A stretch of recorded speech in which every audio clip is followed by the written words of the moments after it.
მსჯავრდებულთა ხელით აშენებული ტაძარი, ლოცვაში გატარებული საათები და ციხეში შექმნილი ხელოვნების ნიმუშები მკაცრი რეჟიმის მიუხედავად პატიმრები აღდგომის ბრწყინვალე დღესასწაულისთვის ემზადებიან. მეცხრე არხის გადამღები ჯგუფი დღეს ქსნის 19 დაწესებულებაში იმყოფებოდა.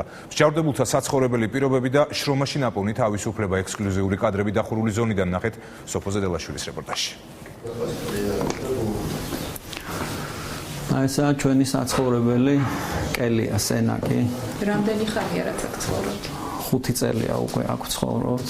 დილის 5-ის ნახევარზე ვდგებით და ვიწყებთ ლოცვას.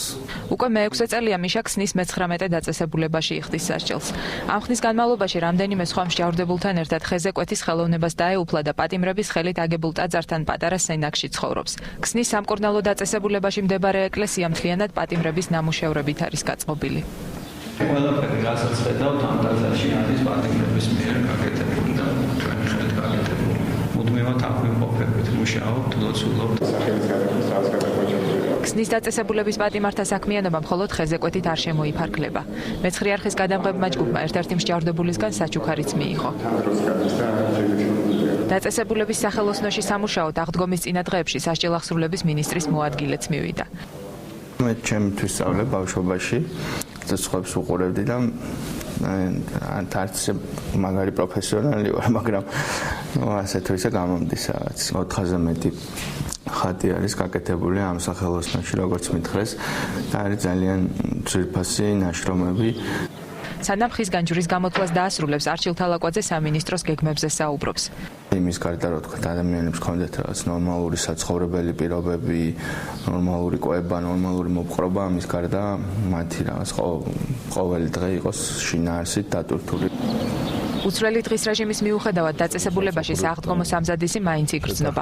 შემოაქვთ რა სააღდგომო ნამცხრები, რასაც უწოდებთ ჩვენ ქართველები.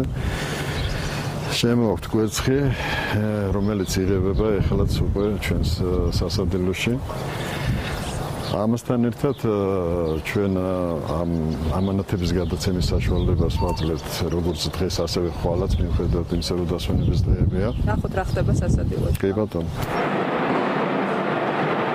მსჯავრდებულზე არის 2 წელი და ფერი არ აღჯერა, ახალი ჩალაგებულია. აქ არის ახლა 400 წელი. მენიუ გვაქვს 2 სახის, ეს არის ერთი ჩვეულებრივად ტუბერკულოზით დაავადებული მსჯავრდებულებისათვის და მეორე არის დიაბეტური მენიუ არის. ყველა საჭმლის სინჯი ინახება მაცივარში 3 დღის განმავლობაში, ანუ 72 საათის განმავლობაში. თუ რაღაცა მოხდა, ვინცობა გაპარვა რაღაცის, შეგვიძლია უკვე სინჯების ამოღების შედეგად ლაბორატორიულად გადამოხდეს ეს რის ბრალია. დიდი სურვილი მაქვს, რომ ეს მონასტერში გავაგრძელოთ ცხოვრება. პატიმრობის ვადა მიშას 2 თვეში ეწურება. აპირებს მომავალი ცხოვრება მონასტერს დაუკავშიროს. ტუბერკულოზით დაავადებულთა ქსნის 19 დაწესებულებაში სასჯელს ამჟამად 200-ზე მეტი პატიმარი იხდის.